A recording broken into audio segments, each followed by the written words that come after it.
葉のような青い顔をしたあの女の一体どこが良いのです。本当になよなよと虫の殺さぬお顔を遊ばして帝のお心をすっかり掴んでおしまいになりました。帝も帝でいらっしゃる。あまたの女房行為の中からよりによってあんな女をお相手に遊ばすなんてお物好きにも程がございます。女房様、桐壺の皇位様がまた帝に召されましてただいま。あ、また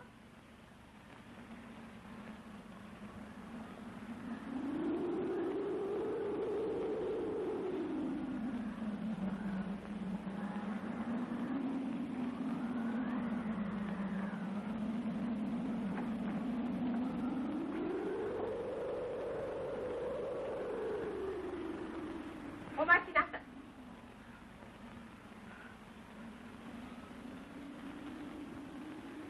どこへ行きなさる。毎日毎夜平気な顔をして私の前をよくも通って行けますね。そんな塩らしい顔をして帝にどんな陰口をしてらっしゃるの。私はただ召されるままに身分の卑しいあなたなどには女の礼儀ということはわからないのですよ。少しは遠慮なさい。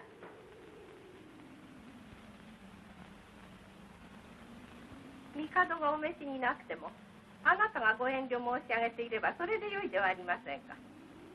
あなたなんかは帝のお声がなければこんなところを歩ける身分ではありませんよ。お戻りなさい。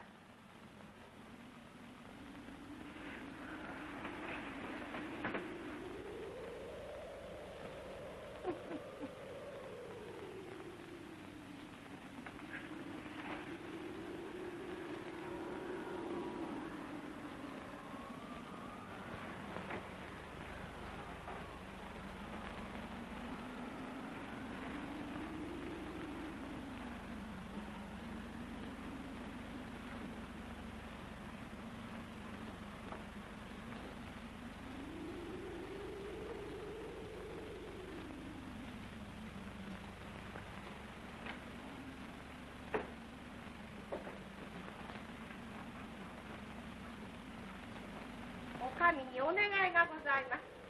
ご貴殿か。何の用事か。起立後の行為をたとえお返しくださいませ。私にはもう我慢がなりません。そんなことを言っても困る。あれは今身重の体でもあるし。私は固い決心をいたしております。起立後の行為がたとえ下がるか、私が帰らせていただくか、今日はどちらかを選んでいただきとうございます。そんな無法なことを言っても。いいえ、無法ではございません。はっきりお決めいただきます。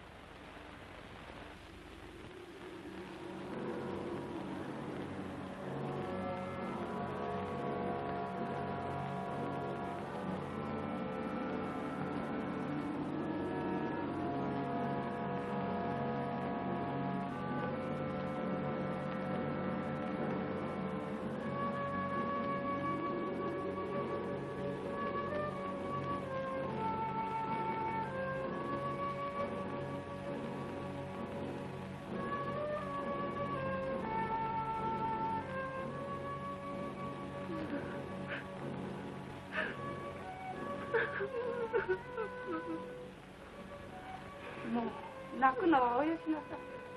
体に触るといけませんから。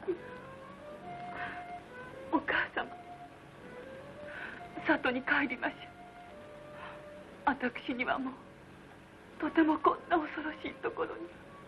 でもね、そんなことをなさっては帝の御心に背くことになりますよ。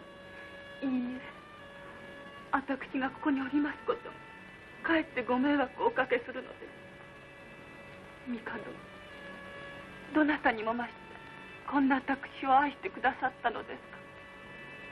深い御心に報いるためにここを去らねばなりません。ねえ、お母様、帰りましょう。家へ帰って御子を見ます。こんな気持ちで毎日でも無事に御子をお見する自信がございます。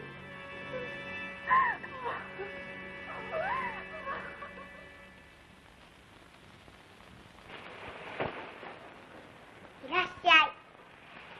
お、よく遊んでいますね。おほほ。お母様のご病気はどうですか。お母様は私の顔を見ては泣いてばかりいらっしゃるの。どうなさったのかしら。そうですか。泣いてばかりね。大方光る君が可愛くて仕方がないからでしょう。ちょうどいいところへいらしてくださいました。今使いのものを出そうかと思ってたところでございます。桐壺はやはりいけないのか。生きてるうちに会ってやっていただきたいと思いまして。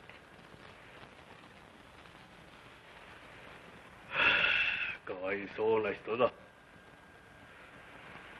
ご貴殿の怒りに触れたばかりに、実は私も昨日お役所に呼び出されて、この兵中将の職を解かれてしまった。まあ、ひどいことを。いや、何もかもご貴殿の女房の手細工なのだ。私は播磨へ帰って気ままに暮らしたいと思っている。菊島様。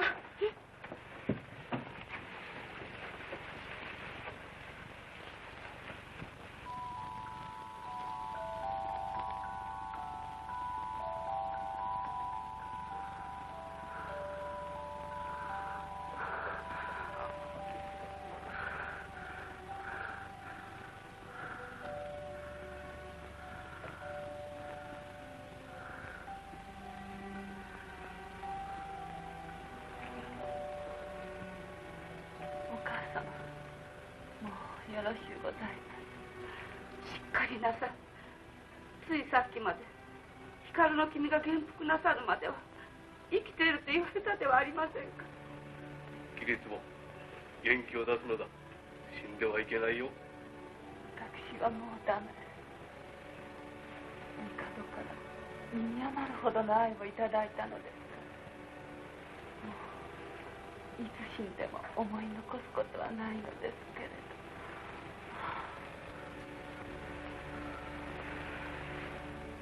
ただ巫女が光の君のことが。光の君のことは安心するがよい。帝はお前のことや巫女の将来のことを思われて臣下に下げて源氏の姓を賜ったのだから、今後も十分面倒は見てくださるだろう。そうですとも、光の君のことは心配ありませんよ。あの巫女はどんなお人になるのでしょう。どんな運命を背負って生きるのでしょう。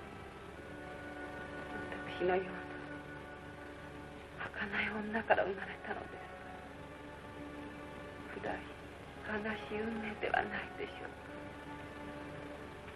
明るい光明の道であればよろしいけれど。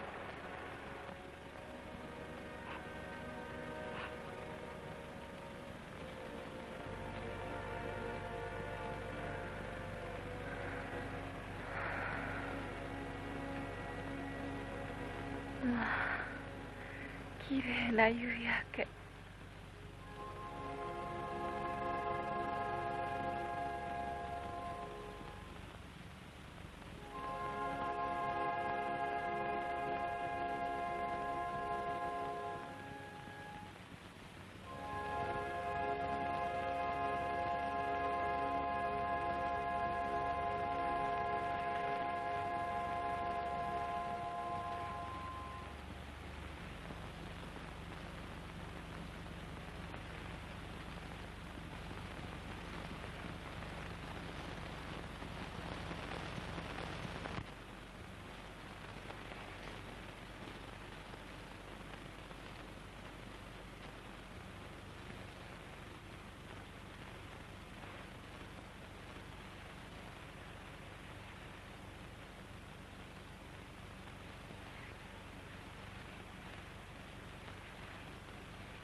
殿様お立ち。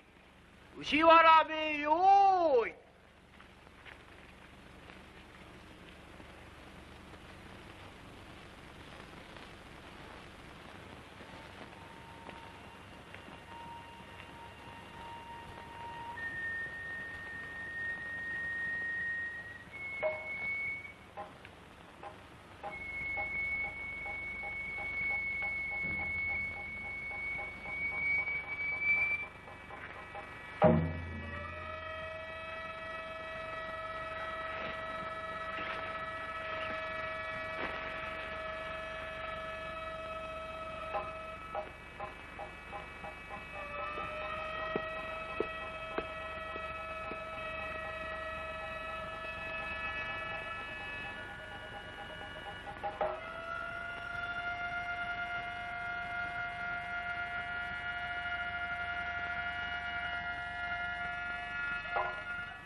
ちょっと、光の君の行列だよ。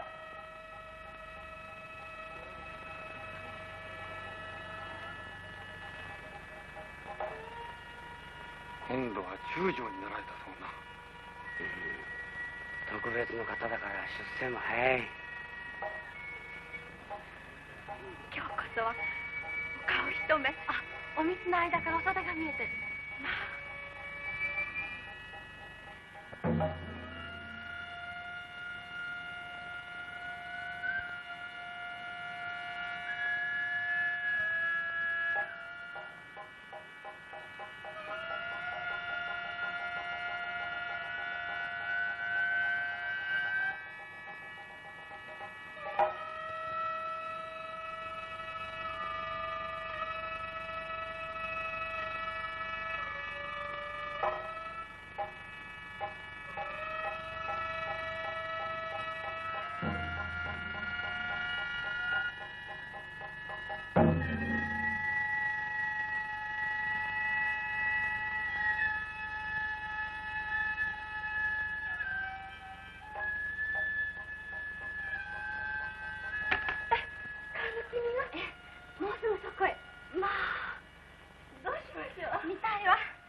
しようのない人たちね。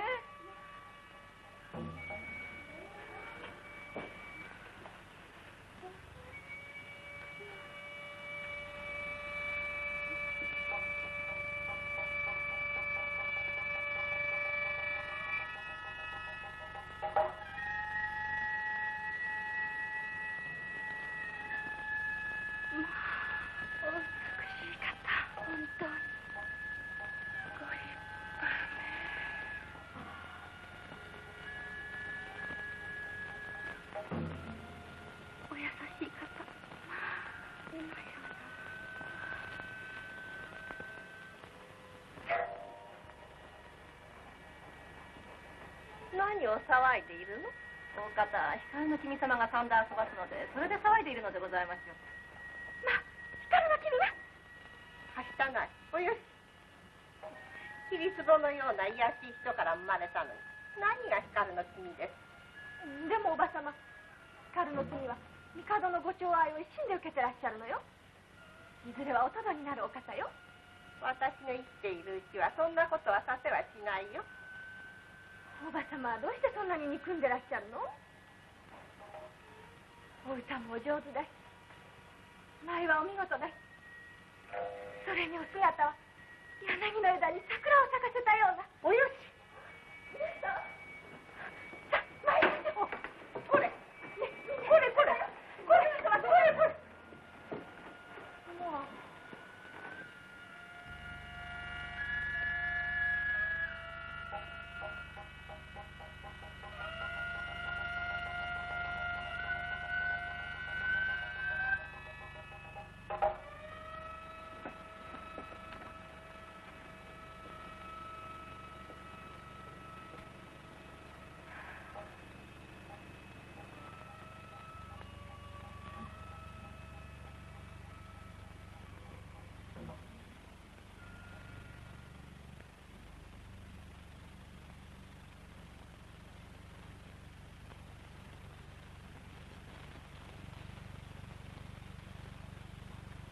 今日は母の命日なのでお墓へもう出てまいりました。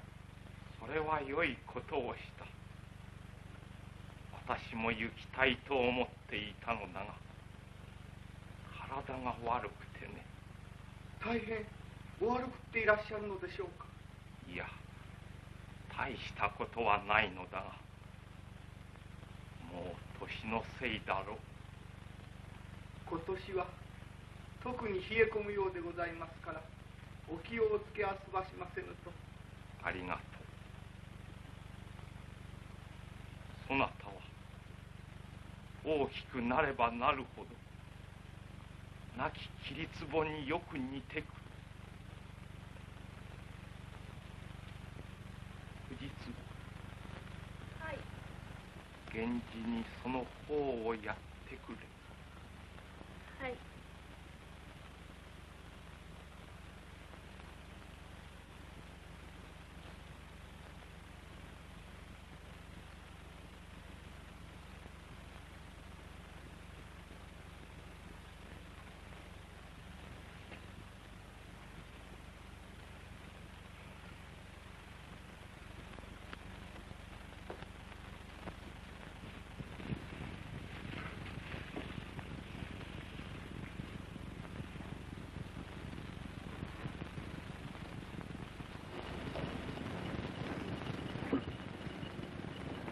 藤壺様、どうして会ってくださらないのですか？今夜お尋ねしてもよろしいですか？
女というものはなんだね、全く不思議だよ。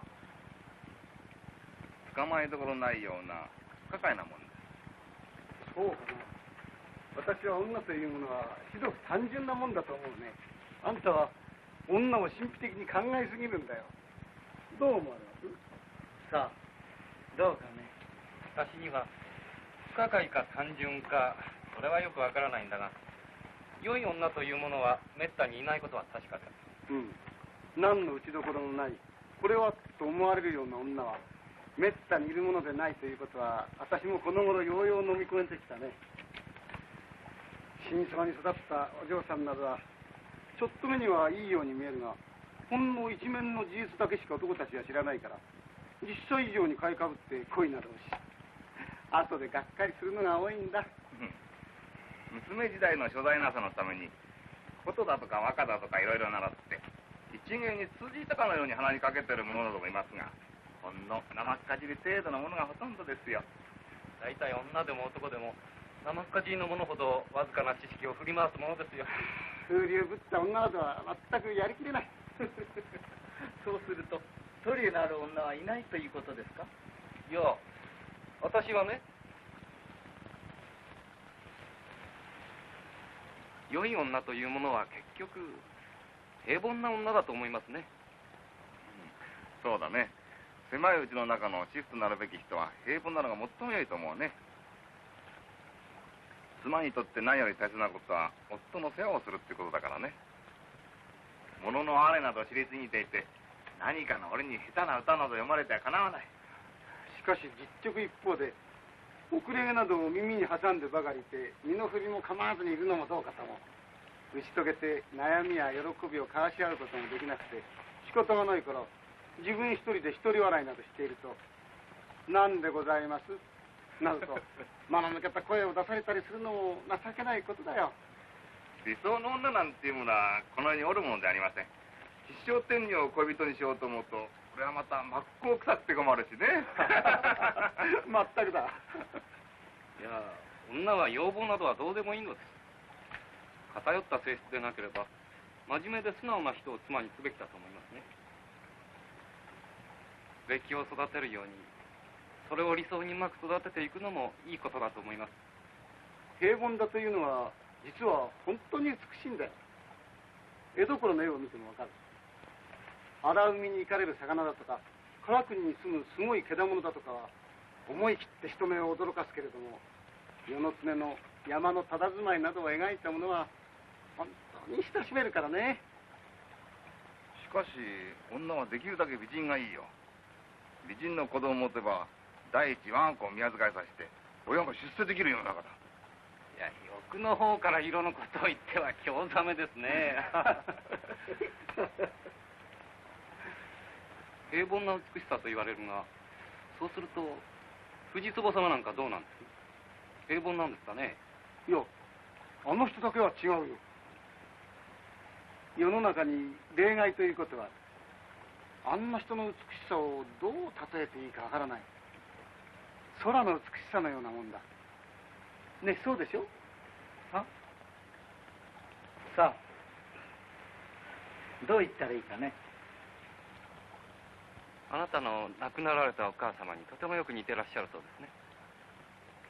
ああ、人はそう言ってるけれどね。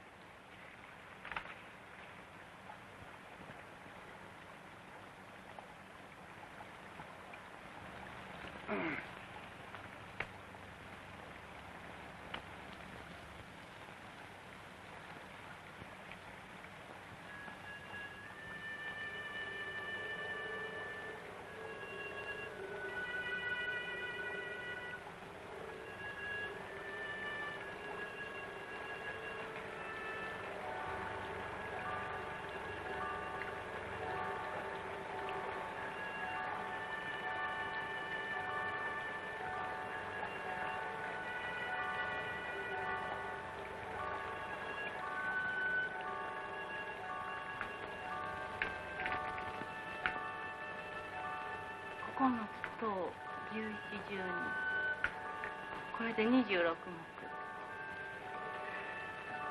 私の負けね。そこへ置いて遊ばしたのがおよろしくなかったんでございましょう。そうね。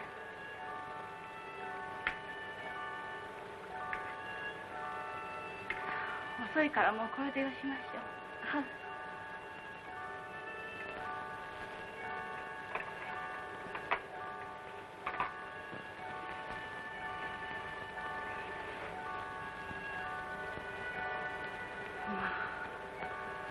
よく降るのね。はあ。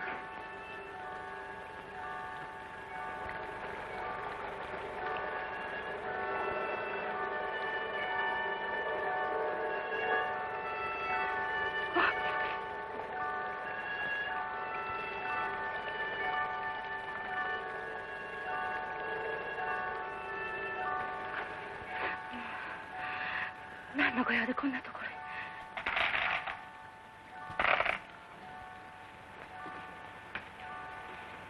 ごきげんよう。ごきげんよう。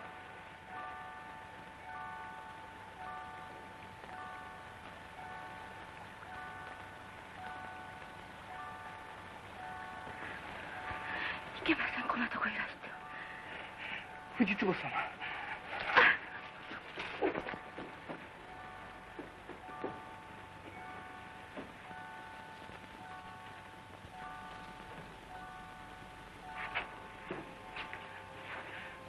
藤壺様、母の代わりにあなた様がここへいらして以来、私はずっとお慕い申しておりました。そんな恐ろしいことをおっしゃってはいけません。あなたのお姿に母の面影を探るうち、忘れられない人になってしまわれた。お帰りになっていけません。藤壺様、あなたという人は情の濃い人ですね。許して、後できっと後悔なさい。しない、後悔はしない。藤壺様、誰か。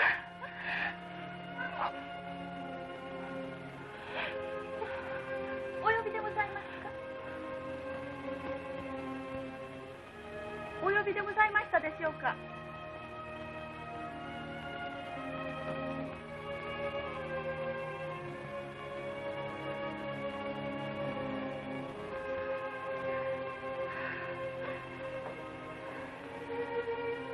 あなたは私のものだ。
ないものだ。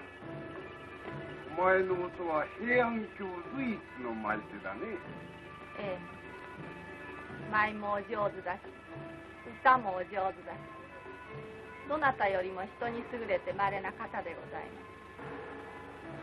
す。でも私よりも他に好きな方がたくさんいらっしゃるんですから。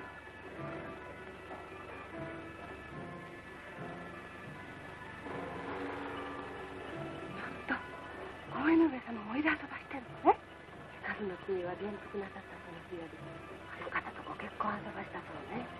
とても冷たいお方、それにやきもちや本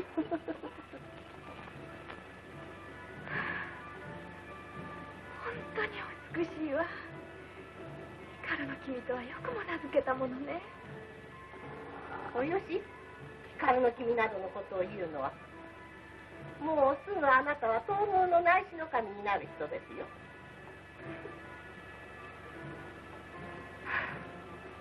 でも私、一度でいいからあの方とお話がしてみたいわ。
光の君様。これお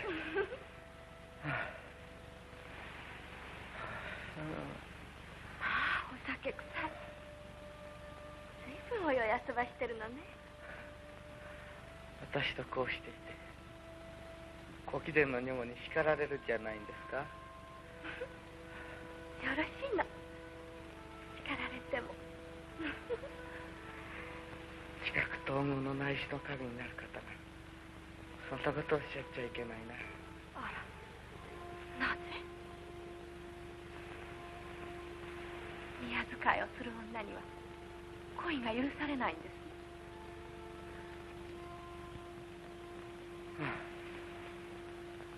どんな場合に浮いた心で恋をすることはいけないことです。浮いた心なんかじゃないの。好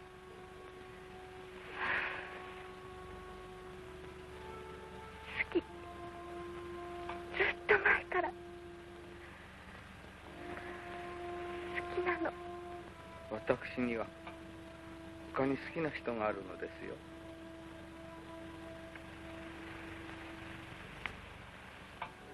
藤壺様。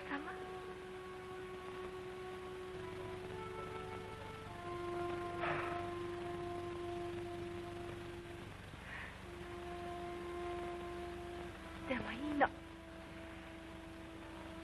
構わないの。どなたがお好きでも私はやはりあなた様が好きなの。ご貴殿の女房があなたとこうしているところをご覧になったらどんなお顔をなさるでしょう。いいの、そんなことどっちだって好きなの。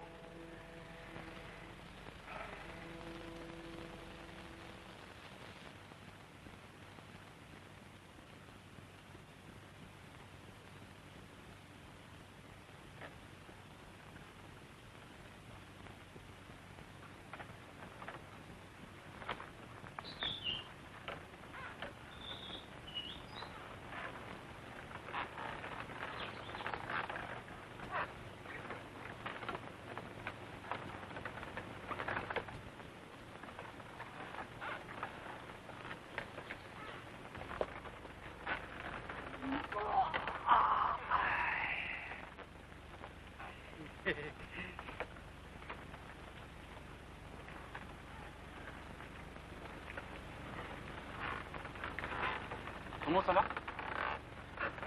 二条の親方へお帰りになりますか？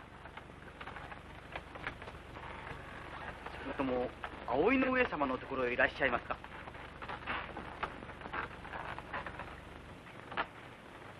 近頃は少しも葵の上様のところへいらっしゃいませんが。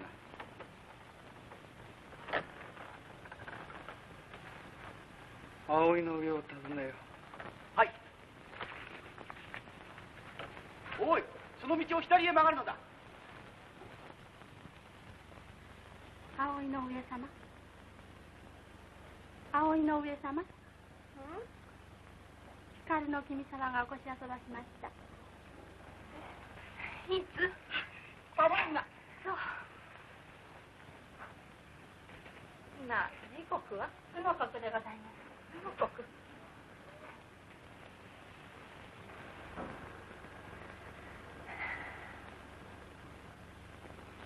お早くお支度は済ましませると。思い出したようにこんなに早く。どうせどちらかのお帰りでしょう。浮気な人。そうらしいのね。バタバタするのおよし。何？光の君が見えた。はい、ただいまお付き遊ばしました。そうか、見えたか。それは珍しいことだ。久しぶりのおいでで葵も喜んでいるが、支度支度。はい。あ、そうだ。長女を使う。長女。早くしなさい、早く。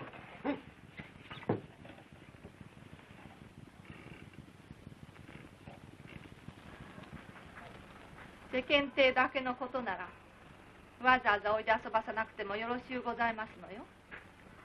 他にいくらでもいらっしゃるところがおありでございましょうから。私の顔さえ見ればいきなり嫌味ばかりだね。嫌味ではございませんわ。お好きなようになさればよろしいと申しているのですから喜んでいただけるはずよ。冷たい人だ、あなたは。少しも私をいたわってはくれない。夫婦というものはそんなものではないでしょ。どうせ私は形だけの妻ですから。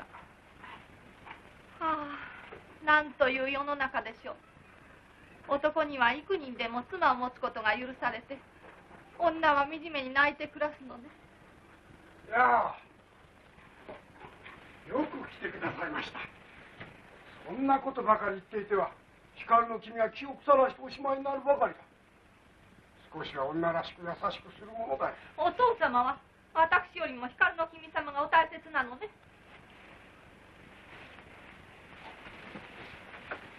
これ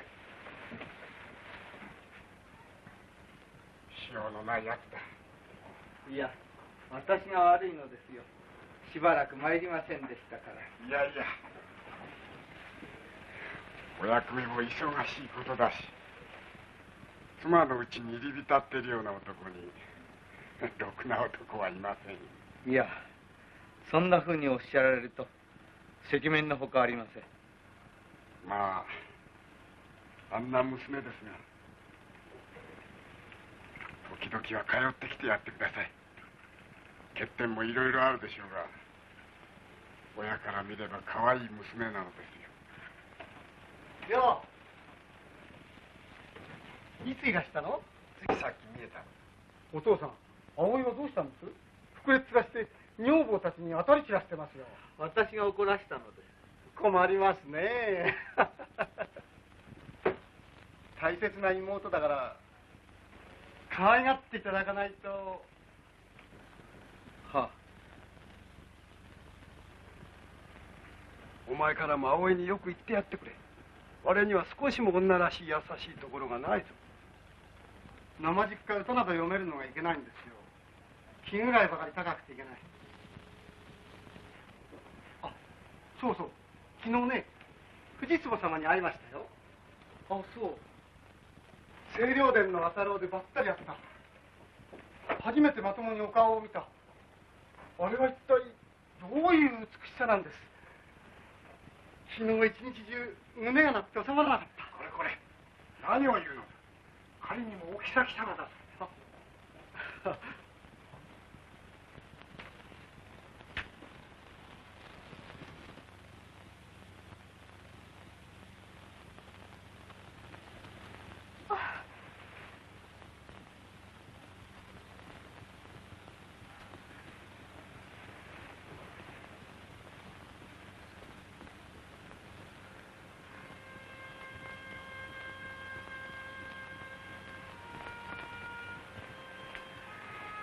藤壺様。あなた様はまたこんなところに。人に見られます。人に見られてもいい。あなた様のおそばを離れていては私は苦しくてたまらない。恐ろしいこと。二度とまたあんな罪を犯しては。罪ではない。お互いが愛し合えるものなら。お帰りになって。お帰りください。藤壺様。お願いです。私を本当にお好きならどうぞもう私にお会いにならないで。死ぬまでもあなたにはお目にかかります。藤壺様。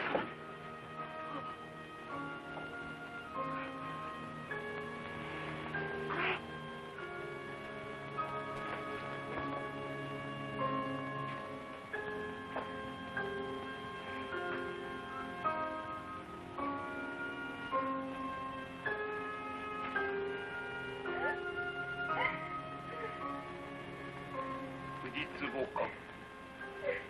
何を泣いている。どうしたのだ。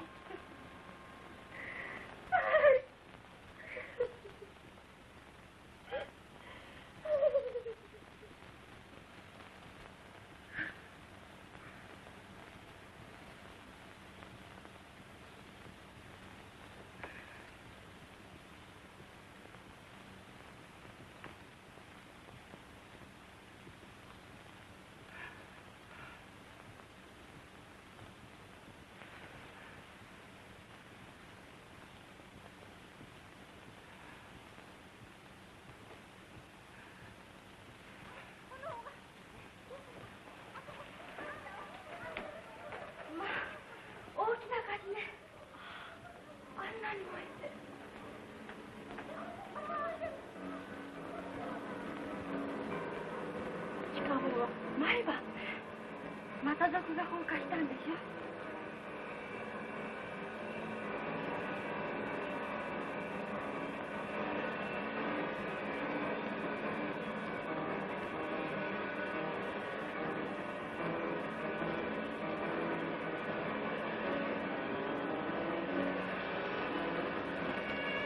夜の後街中では物騒で歩けないそうね。羅生門の上には飾りがいっぱい散らかっているそうです。また燃え上がったわ。近いわ。大変ね。恐ろしいこと。一体どうなっていくんでしょうね。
お疲れになったでしょう。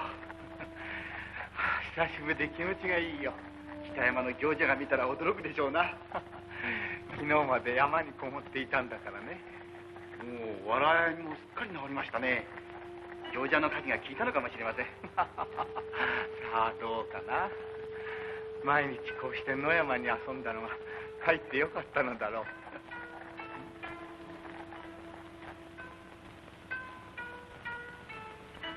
なかなかの引き手だ。こんなところには珍しい。はい。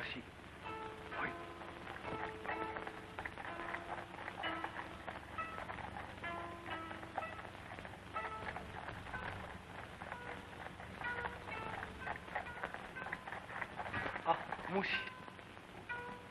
ああ、ちょっとものを尋ねるが、あのお家はどなたのお住まいなの？世を忍ぶ天君がお住まいになっておられます。それはどなた？帝の中宮になられた藤壺様のご縁者の方でございます。藤壺様の？天君と藤壺様の名簿にあたられる紫様がいらっしゃいます。いや、ありがとう。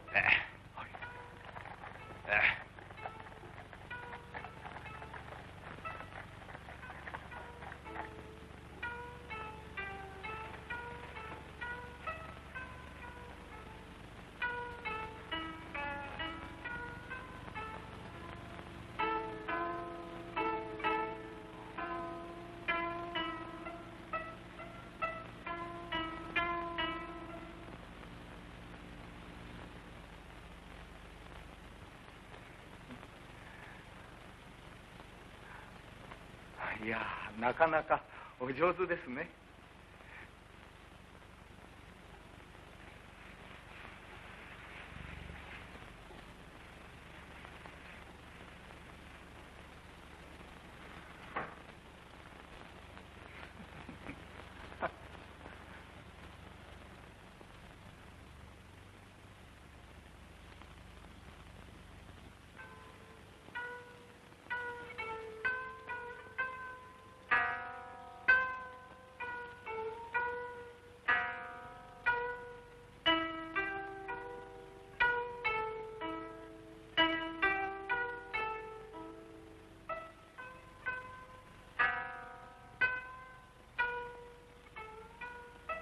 ぜひあの方を私にください。理想の人に私はあの人を育てたいのです。私は世を捨てた尼ですが、これで以前は無情な夫を持ったこともございます。亡くなったあの子の母からくれぐれも末のことを頼まれましたので、無情な男に頼るよりは尼になって一生送った方が幸せだと思い、あの子のためにこんなところに引っ込んでしまったのでございます。私が無情であるかないか、今後のことをよく見ていただければわかります。あの方が藤壺様のうちのつながりと聞いて、私はもう矢も盾もたまらないのです。よろしいですね。お連れしますよ。でもそんなに急に。こういうことは思い立った時がいいのです。そんなことをお連れしますよ。もし光の君様。これ見て。はい。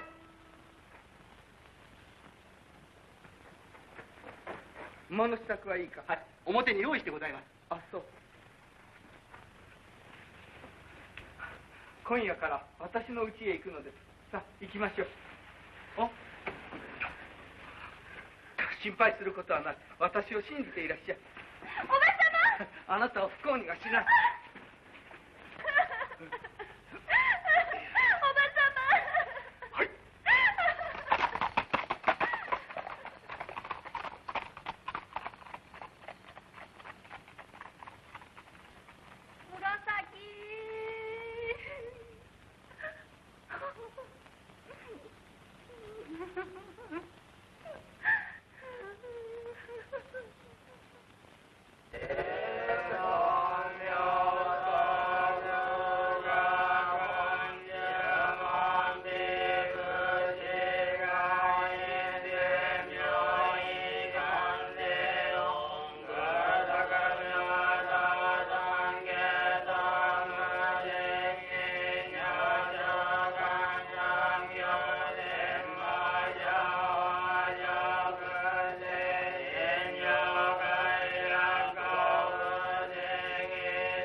できましてね。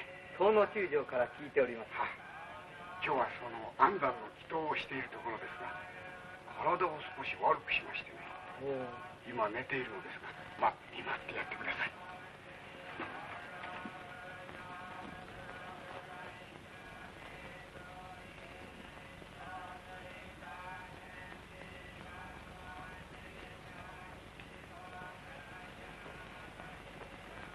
体の具合が良くないそうですが、気をつけてください。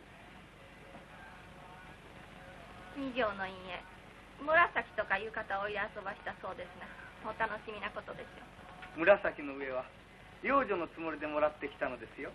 わざわざ本邸お一人になる人ですもの。いずれは政府人になさるおつもりでいらっしゃいますでしょう。あなたという人はどこまでも物事を意地悪く見るのですね。私の正しい妻はあなたという人がちゃんといるじゃありませんか。名のみの妻、愛されてはいないのですから。あなたが私を愛そうとしないのです。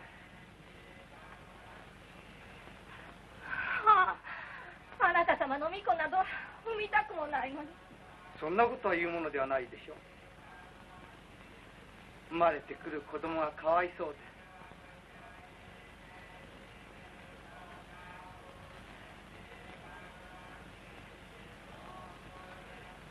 藤壺様もご懐妊だと伺いました。どなた様の巫女なの？藤壺様？まさかあなた様の巫女ではございませんでしょうね。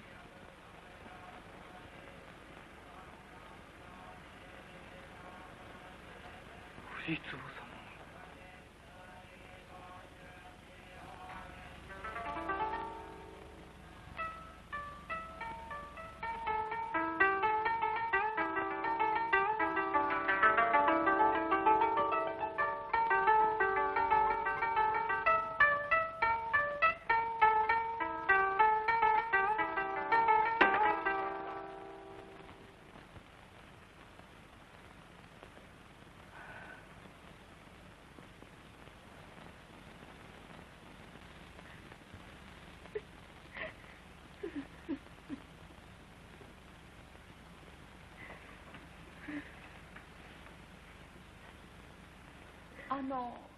光の君がお越し遊ばしましたが、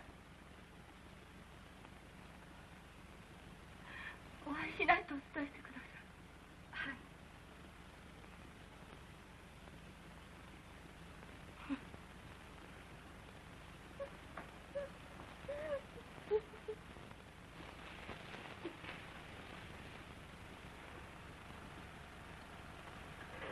お会いしたくないとおっしゃったでございます。いや、ぜひお会いしたい。ほんの少しでいい。お尋ねしたいことがあるのです。でもそうおっしゃってらっしゃいますから。いや、私はお会いする。もし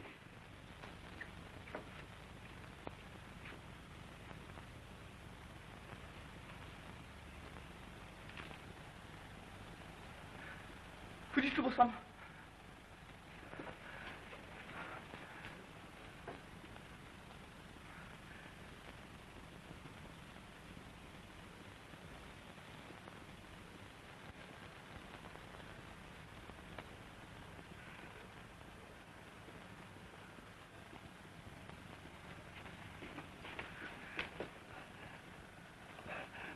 藤壺様。藤壺様。藤壺様。藤壺様。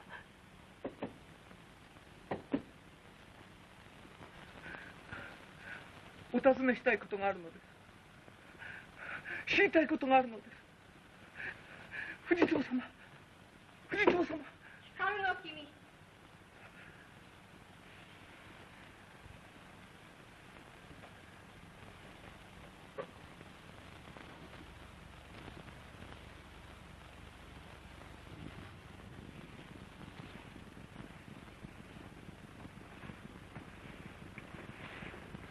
藤壺様に何のご用がおありでございますの？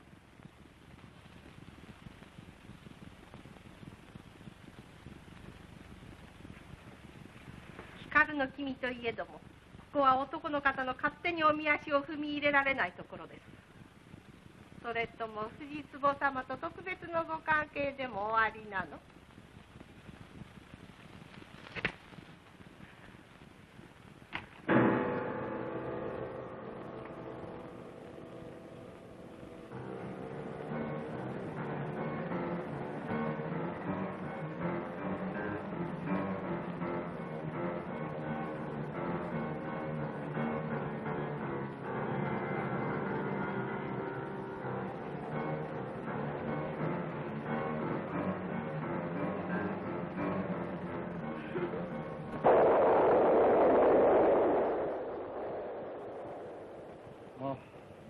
なたですか。何かご用？お久しぶりね。私今夜から打ち上がりますの。ねえ、いらっしゃいませ。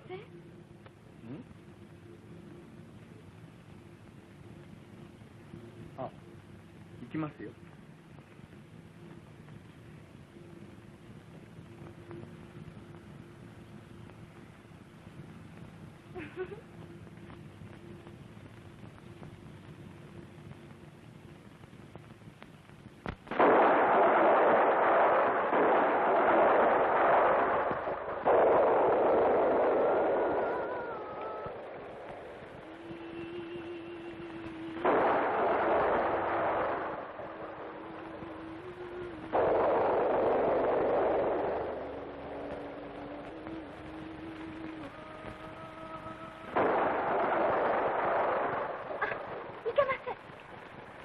しょうがないね。お前は出ておいで。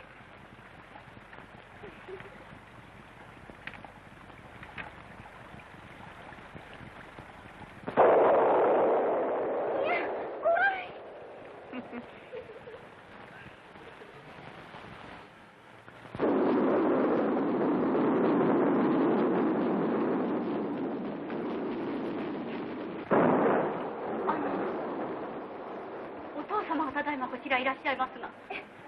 お父様が。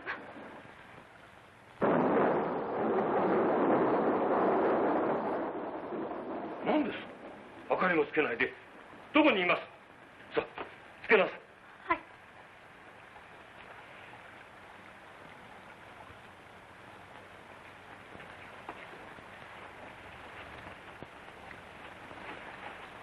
出てきなさい。何してます。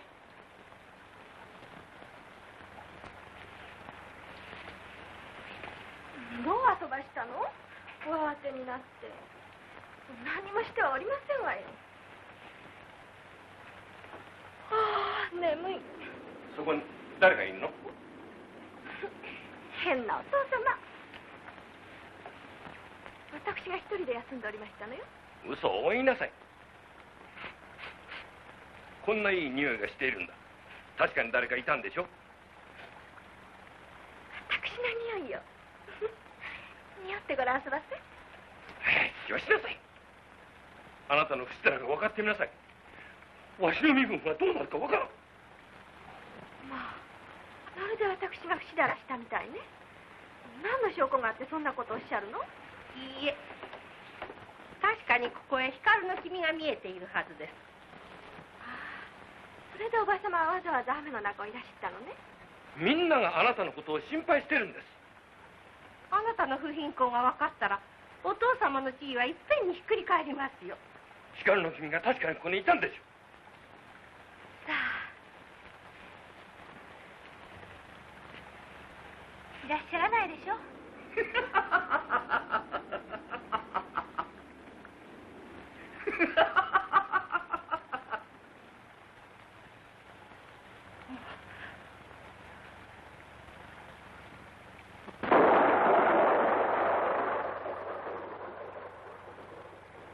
その不都合な男はここにいますよ。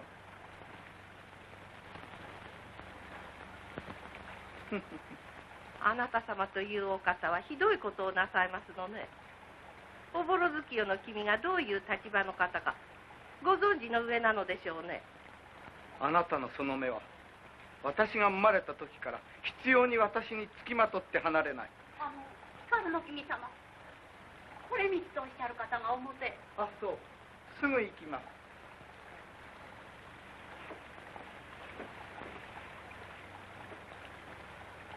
気持ちがいいでしょ。安心なすったでしょ。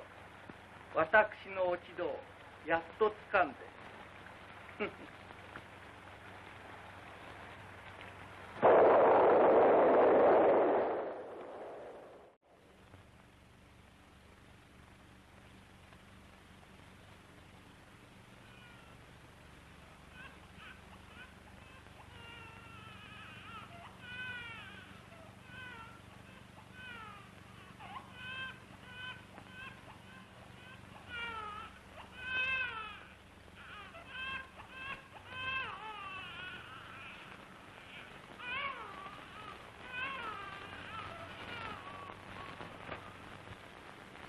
よくお見遊ばしましたわ。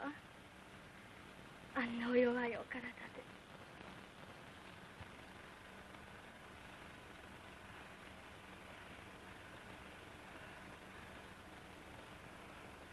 葵は助かってくれればいいが。光の君様、葵の上様。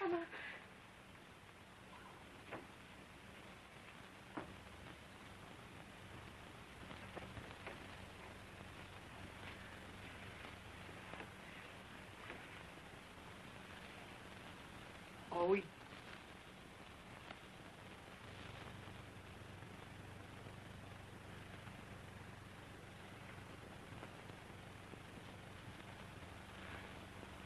しっかりおし。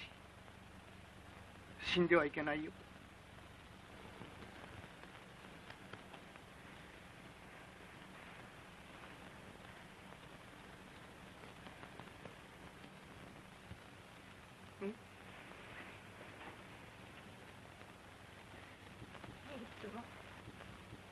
嫌味ばかりして申し訳ございません。あなた様の愛を独り占めにしたいばっかりにあんなことばかり申し上げました。やっぱりそうだったの。私は悪い妻でございました。いや、巫女のことよろしくお願い申します。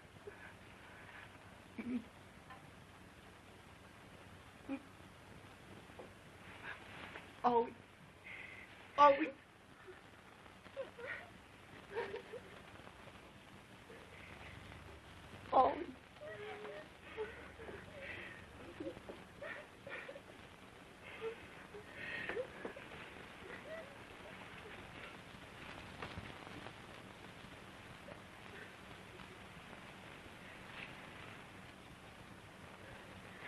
病気になれば治す術は何もない。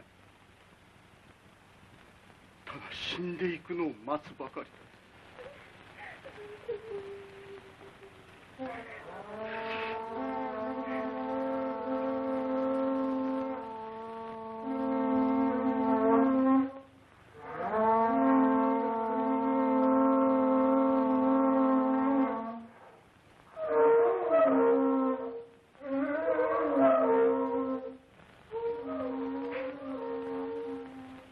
人なんかで人の病気が治るもんか。人の死が食い止められるもんか。遅かったか。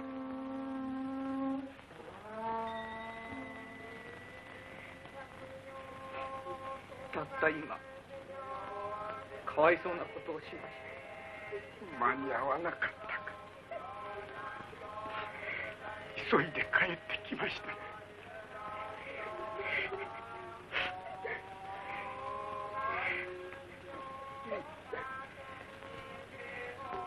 静かな顔をしている。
こんなもので死んだ者は生き返るか。やめてくれ。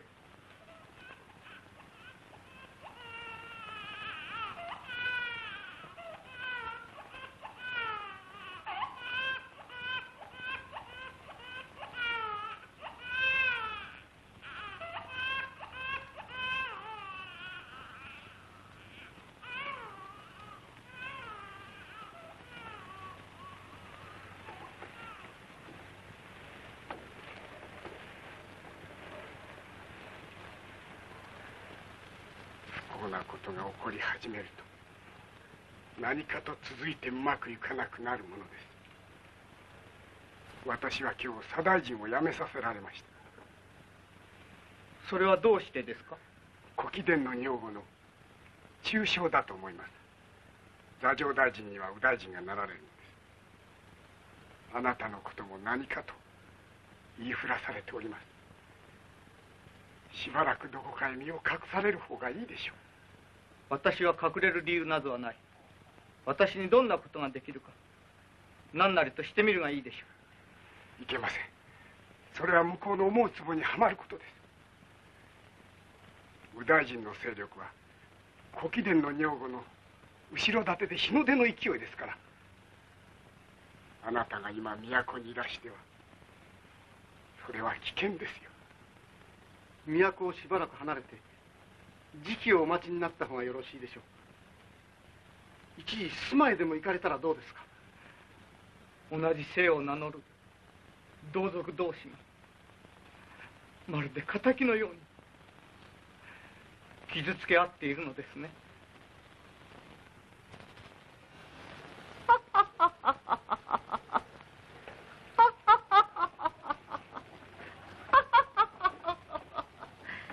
住まえなりとどこへなりと落ちるがよい。いや、再び源氏は今日の町には帰っては参りますま。帰って参らぬと申しますと？実は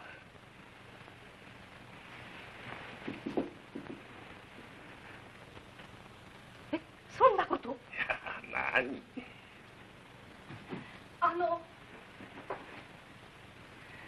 藤壺様がただいまこちらへ。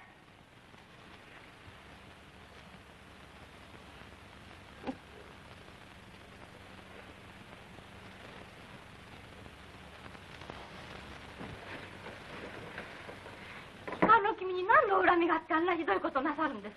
これは意外なことをお聞きいたします。光の君に私がどんなことをしたとおっしゃりたいのでございます？光の君は今帝においとま越えにおいでになりました。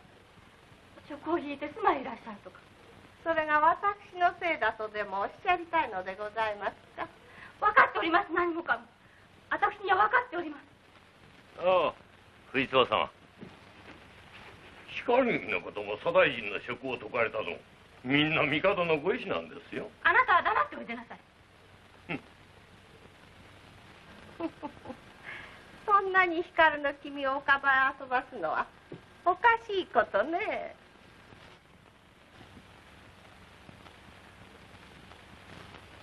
それとも何か訳でもおありなの？あなた様は黙ってそのお腹の巫女をお海遊ばせばよろしい。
しばらくのお別れですね。本当に住まいっておしまいになるの？すぐ帰ってきますから待っていてくださいね。私もご一緒にお連れくださればよいのに。遊びに行くのではない。大事なあなたをどうしてあんなところへ連れて行けるでしょう。おとなしく留守居をしていてください。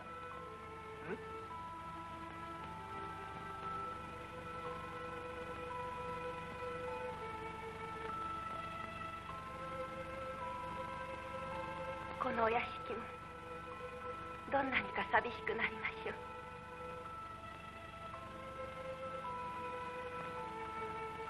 私だってあなたを残していってはどんなにか心残りなのですよ。仕方がございませんが一人でお待ちします。寂しかったら留守居に天君にでも来ていただいたらいいでしょう。いいえ、一人の方がよろしいの。あなた様のことだけを思って一人で暮らします。きっと帰ってきますからね。いけない方ね。本当にひどい方。なぜです？どうして？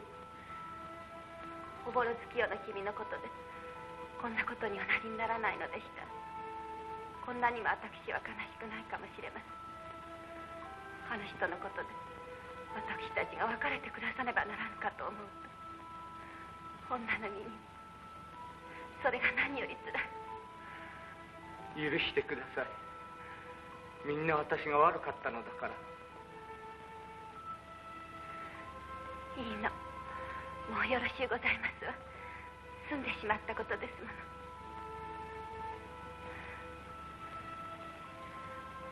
あなた様が帰ってきてくださればそれでよろしいの。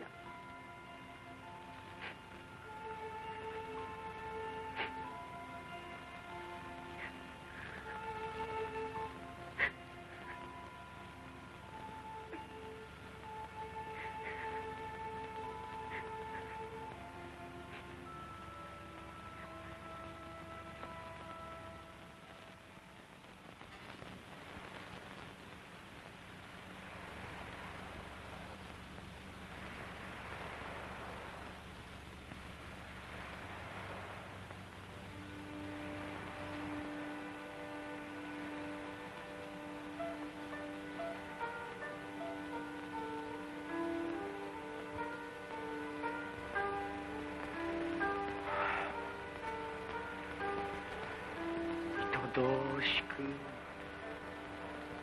次行く方のご意識羨ましくも帰る波かな。羨ましくも帰る波かな。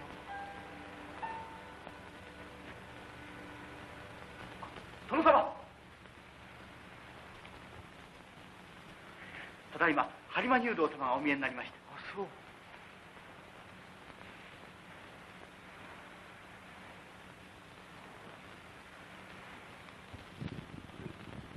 良いことです。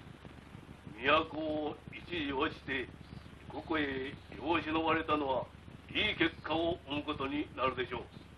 何、悪い時代はそう長く続くもんではありません。しかしいつになったら京へ帰れるか心細くなることさえあります。長い生には静かに暮らす、こんな時があっていいものですよ。ところでいかがでしょう。私のうちへ来てくださいませんか。あなたをお迎えする支度を整えて私はやってきたのですが。いや、ありがとう。こんなところにいられては何かと不如意でしょうし、それにお身の上も案じられます。何、赤石と言ってもつい目と鼻の先。どうぞいらっしゃってください。はい。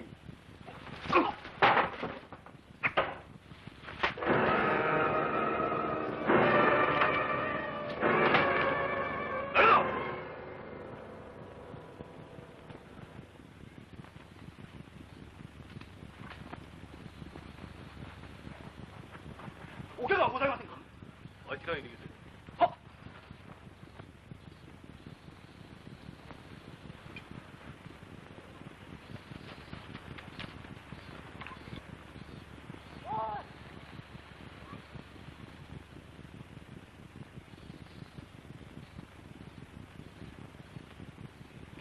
なたを狙っているものです。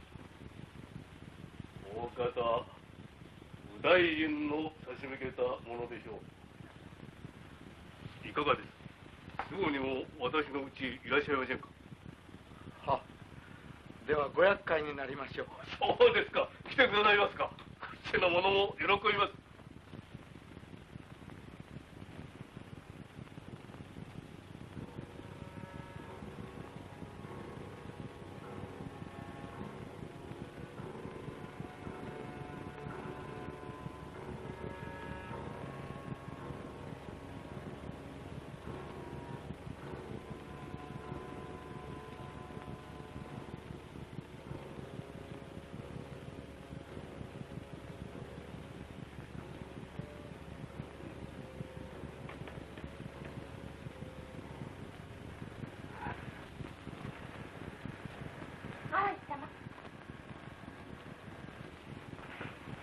殿様がお戻りになりました。源氏の光の君をずらさばして。あら、あそこに。わあ、絵のようにお美しい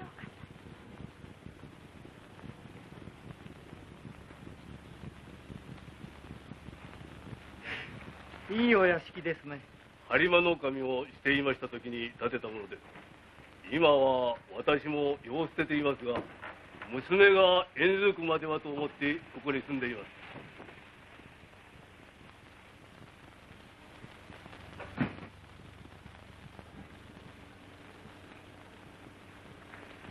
ああ、なかなかいい景色ですね。あれが淡島です。夜の眺めはまた格別ですよ。船も持っていますから、この遊びにお誘いしましょう。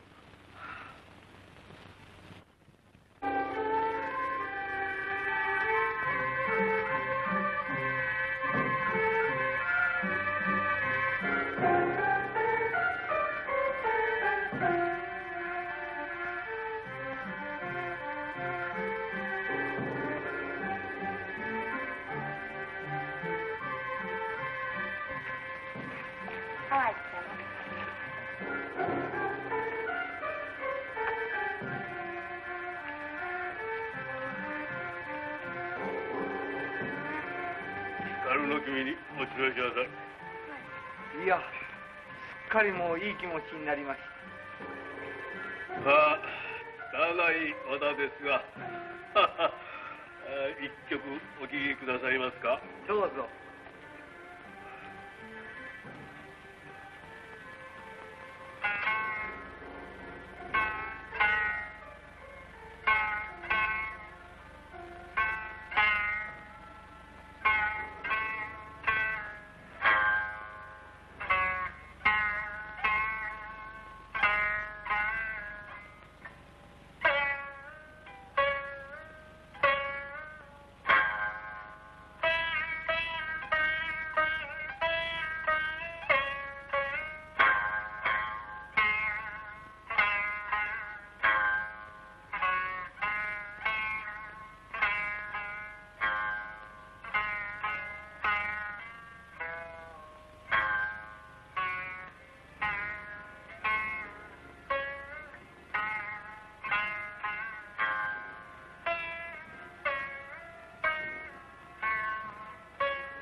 てもまたおよまれなる夢の中にやがてまぎる我が身ともかな。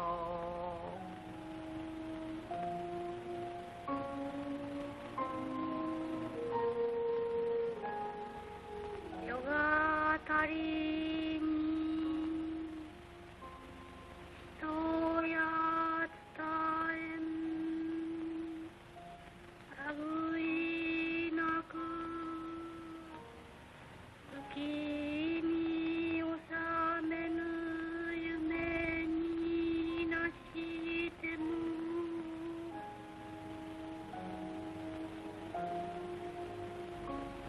裏風よ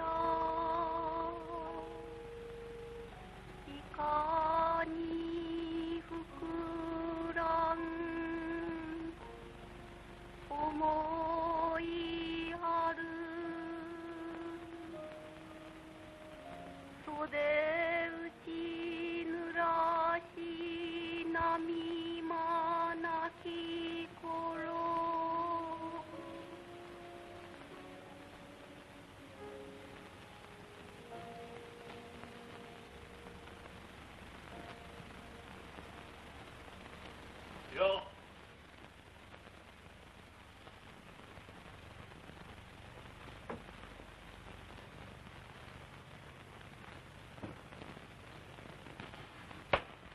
まだ起きていらっしゃるのですか？いや、あまりいい月なのでつい。今日の空を思っていらっしゃるのでしょう。思ってもどうにもならないことですよ。私が今日を去ったのはあなたがこんなにお小さい時でしたが、月日の経つのは早いものですね。立派なあなたを見ていると仏を捨てておそばにお仕えしたいしゃ気が出てきます。今の私には仏に仕え静かに暮らしていらっしゃるあなたの身の上が羨ましいですよ。そんな気の弱いことをおっしゃっちゃいけません。今の政治に満足している者はいないじゃありませんか。あなたこそやがては国を背負って立つ方です。いや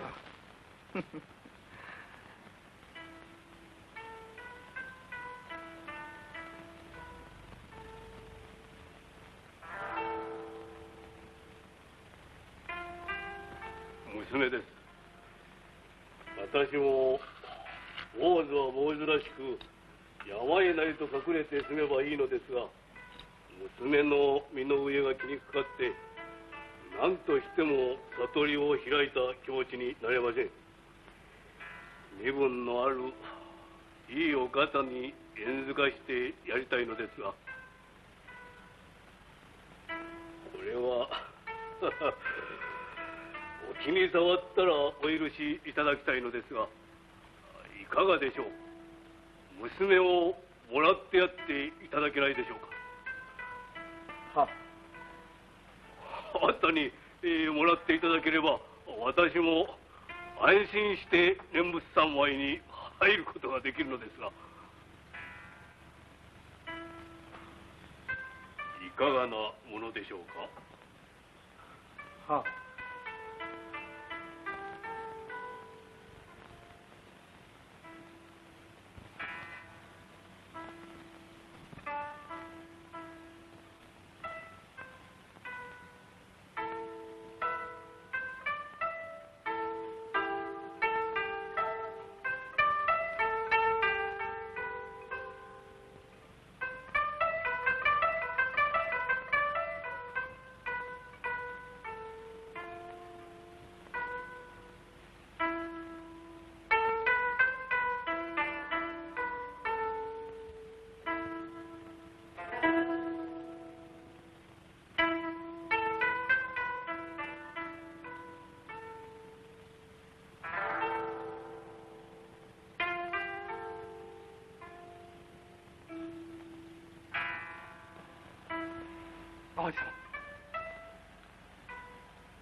王子様。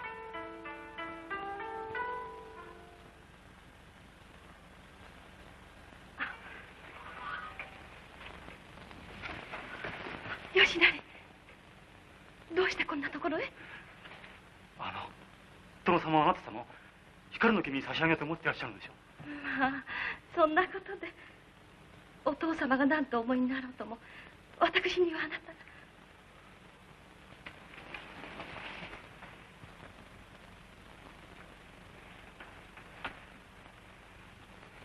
あら、まだお休みではなかったのでございますか？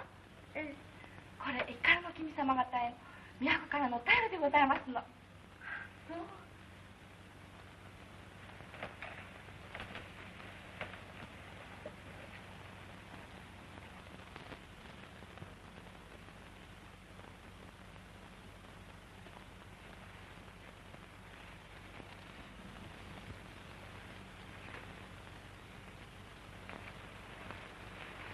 逃げてください。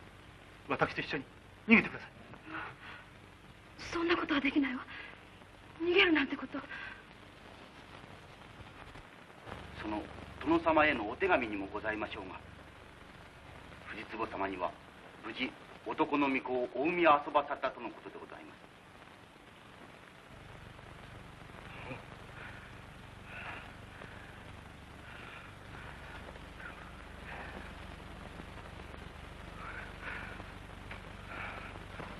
そしてその場で直ちに落色され尼になられたと。そうか。藤壺様、落色されて尼に。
こんなに遅く何し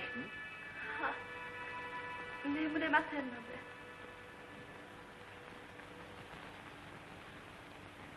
静かですね。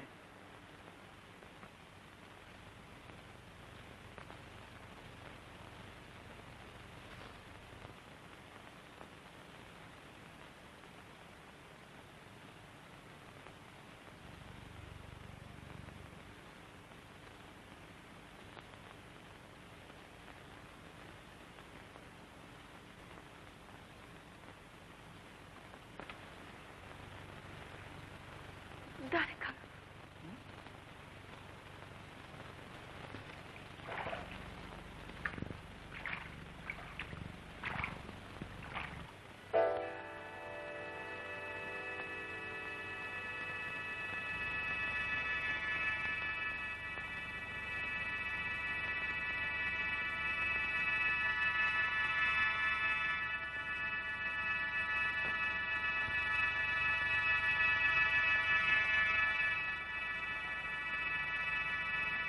誰か。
何をなさいます。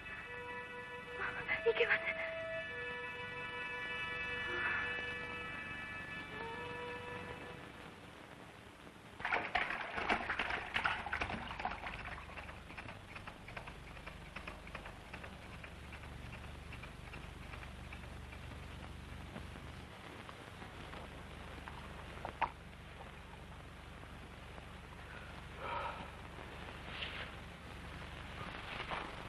帝がお隠れになり、朱雀院の東宮が見喰らいに疲れたのです。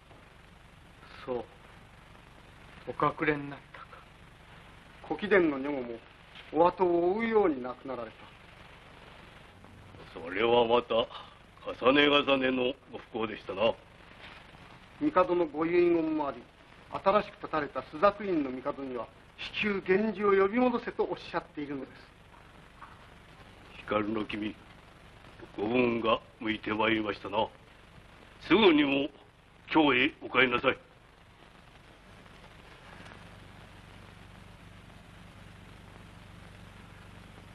寂しくなったな、平安の都。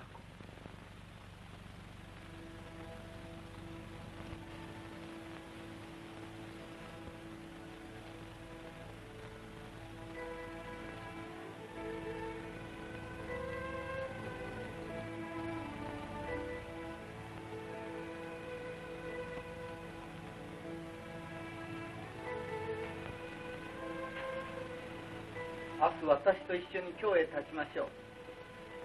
あなたは私は幸せにできると思うから。はい、私はもうあなた様のおっしゃることなら何でもお聞きしなければなりません。そんなふうに言わないでください。私の心が責められてなりませんか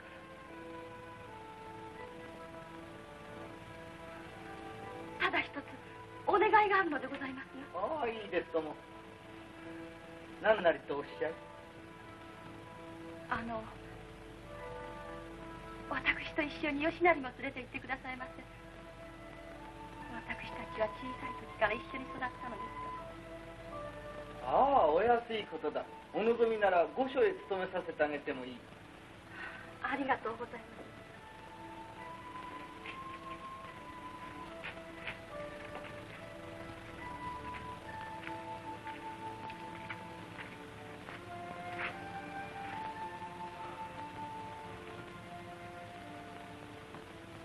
ああ、明日も晴れらしいですね。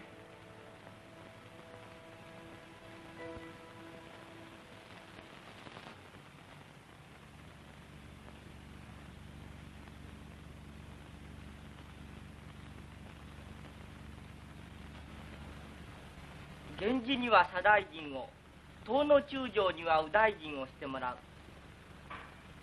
二人でうまく天下の政治を図ってくれ。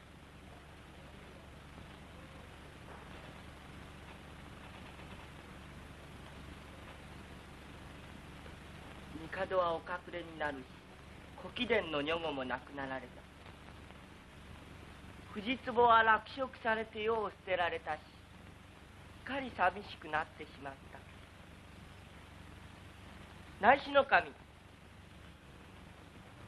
はい。藤壺の巫女を源氏に見せてあげなさい。はい。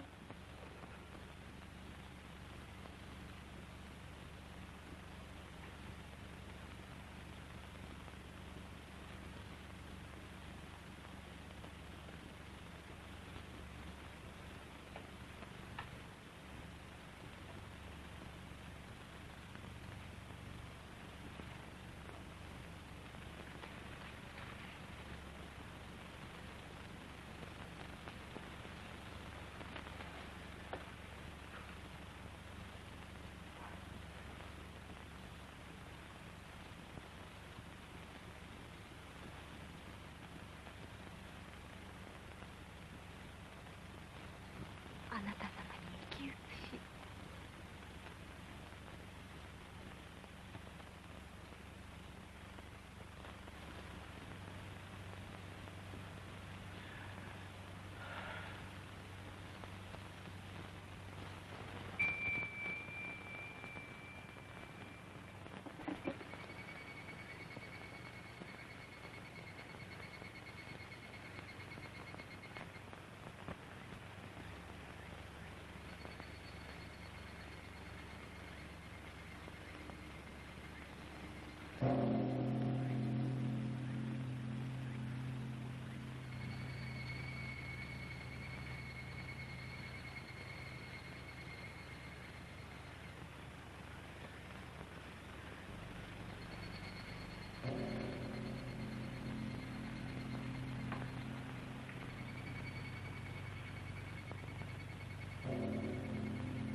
誰？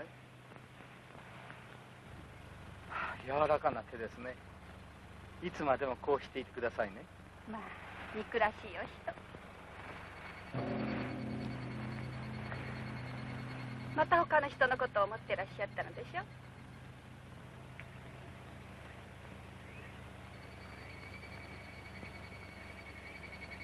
髪が少し少なくなりましたね。あなた様のお帰りを待つ寂しさでどうも年を取りましたわ。いやいや、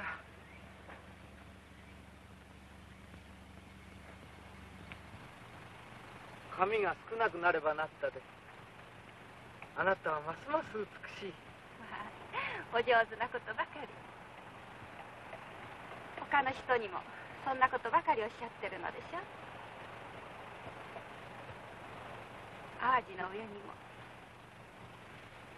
紫、淡路は今桂のうちにいますが、このうちへ引き取ってはいけませんか？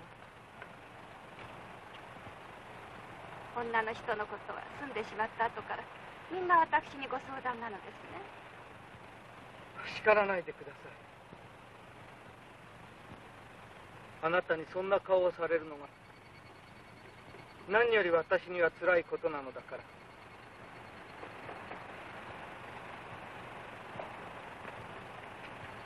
冬が来れば桂の方は寒くて仕方がないでしょう。この家へ引き取っておあげになるとよろしいわ。よく言ってくれましたね。葵の上様のお家へもまだお帰りになってからおいでにならないのでしょ。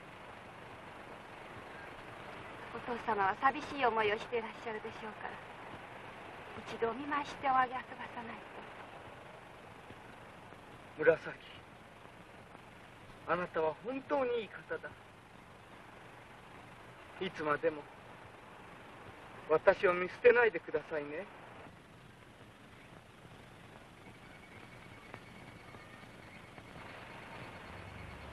こそいつまでもね。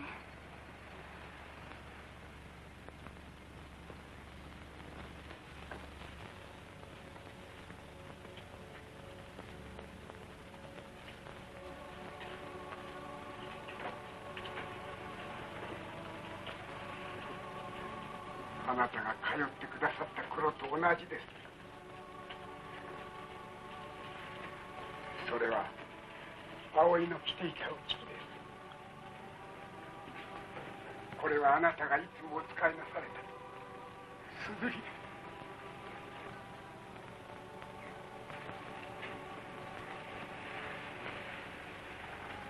年取りますと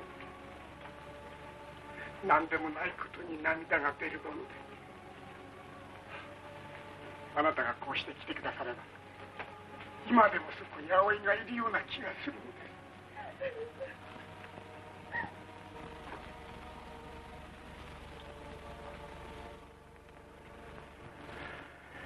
老少不情は世の習いと分かっていても人の一生は儚いものです。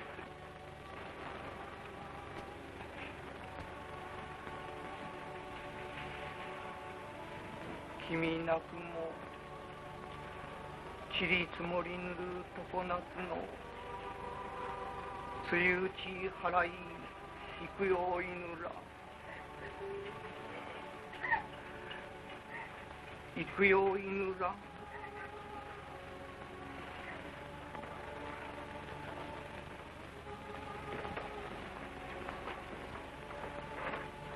あなたの子供の夕霧の君です。抱いてやってください。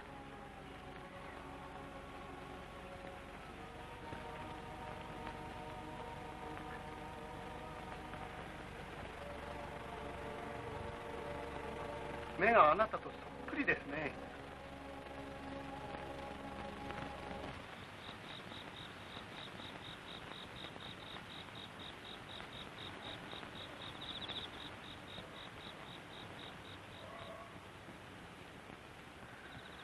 明石の裏にも同じような三日月が出ていることでしょうね。こんな晩は海が光って親方の庭からきれいに見えましたね。お父様はどうしていらっしゃるかしら。淡路様。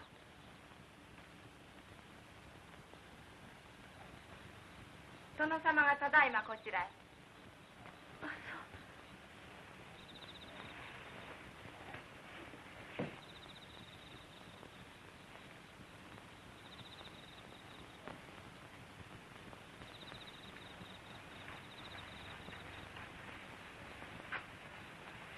少しはこちらの暮らしに慣れましたか？はい。何か足りないものがあれば紫に行ってしてもらいなさい。何でも面倒を見てくれますから。明日からこの絵笛を務めなさい。今日話を決めてきたから。いろいろとお世話いただきました。ずっと下の方の役だが真面目に勤めればそのうちいいところへ進めるでしょう。恐れ入ります。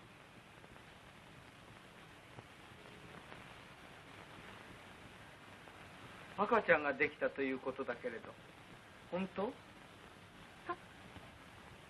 い、そんな風でございますけど。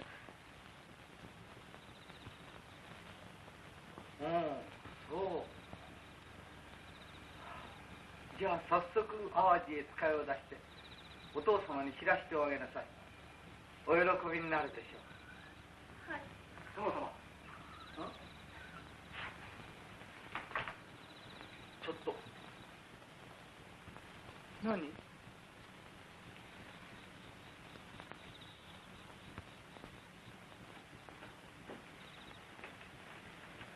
どうした？はい、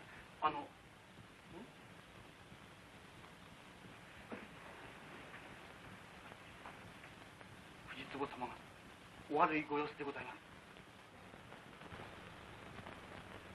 お通ししてください。はい。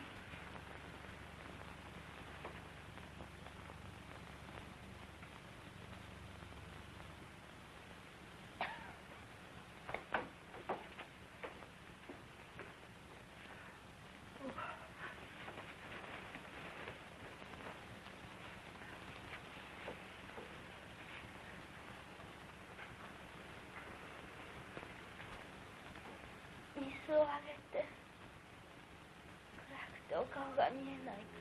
はい。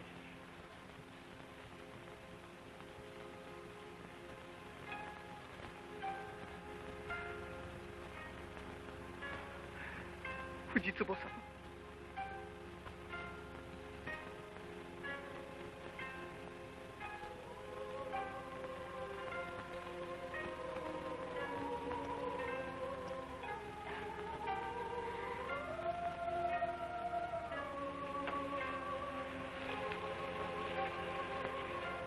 本当にお久しぶり。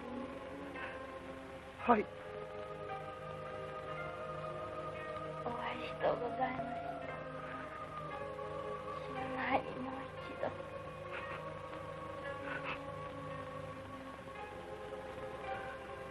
私が犯した罪は今私が死によって済むという。藤壺さん、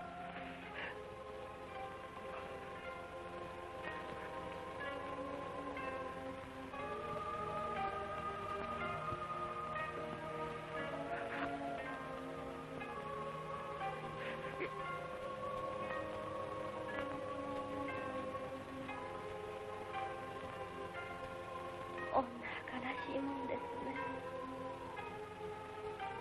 恋しい人に手を取られて死ぬこともできます。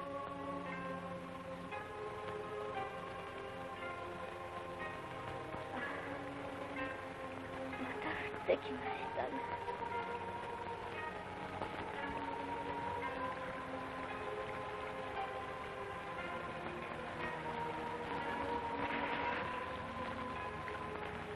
あの時も雨でした。雨が降っておりましたね。藤壺様、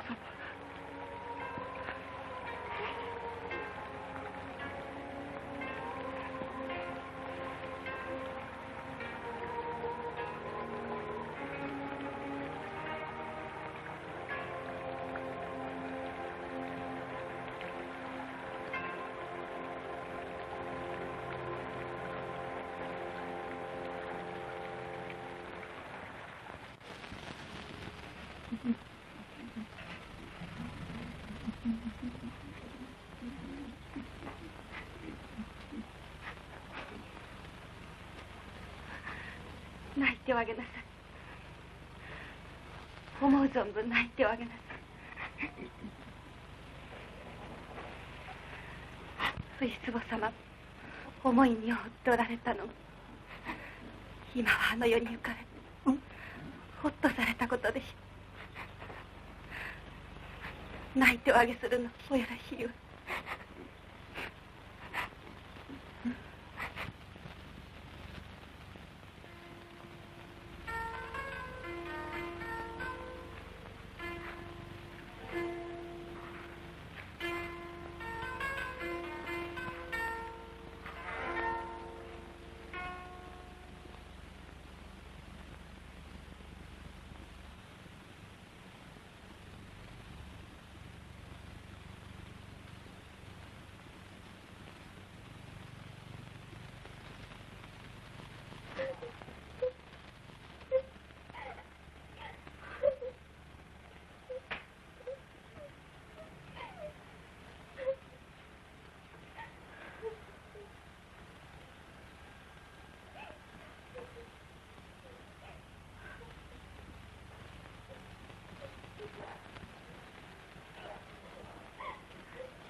何を泣いている？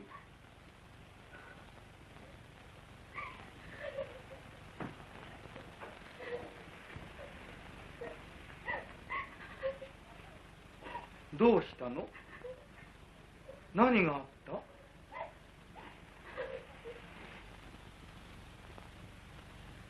何を悲しんでいるのです？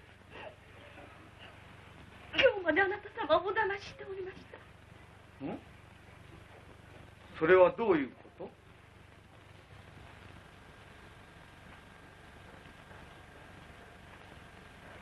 私のお腹の子、あなた様の御子ではないのです。何？どん何々とお裁きくださいませ。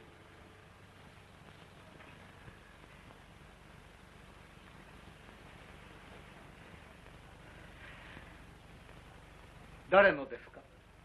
その子は誰の子です？私のです。私の子供です。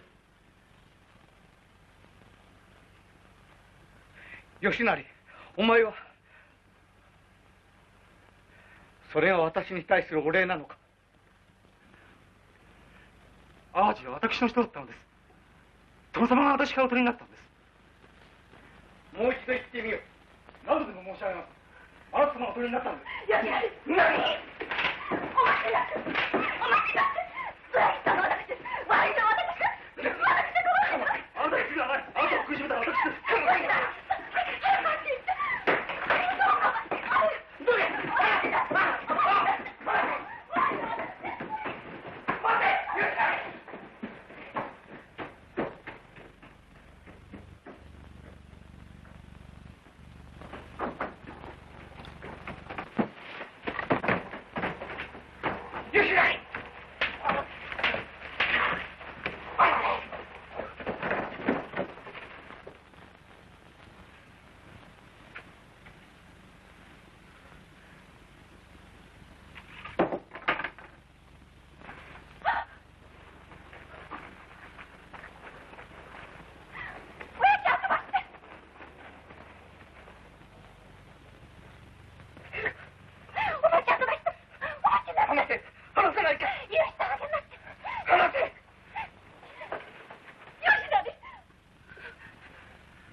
淡路、故郷へ帰るがよい。吉成、淡路を幸せにしてやってくれ。よくおっしゃってくださいまし。本当に愛し合える者同士結ばれていくことは良いことなんです。幸せに暮らせよ。さあ、早く行け。早く帰って行け。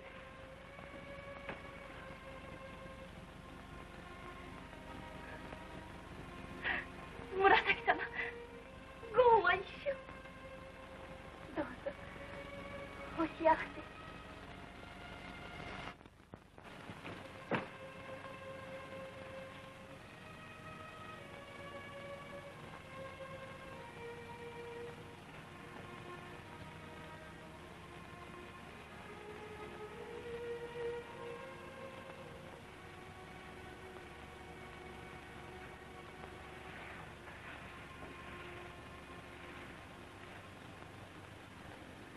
紫、いいことをしました。あなたのおかげでした。いいえ、あなた様のお心の広さでございますわ。葵は死に、藤壺様は亡くなった。今また淡路は去っていくし、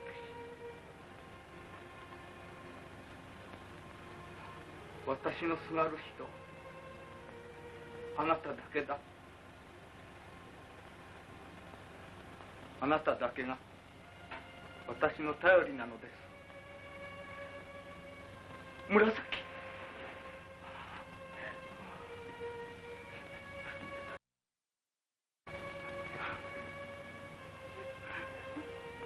私にはあなたがいればいい。あなたにすがって生きていける。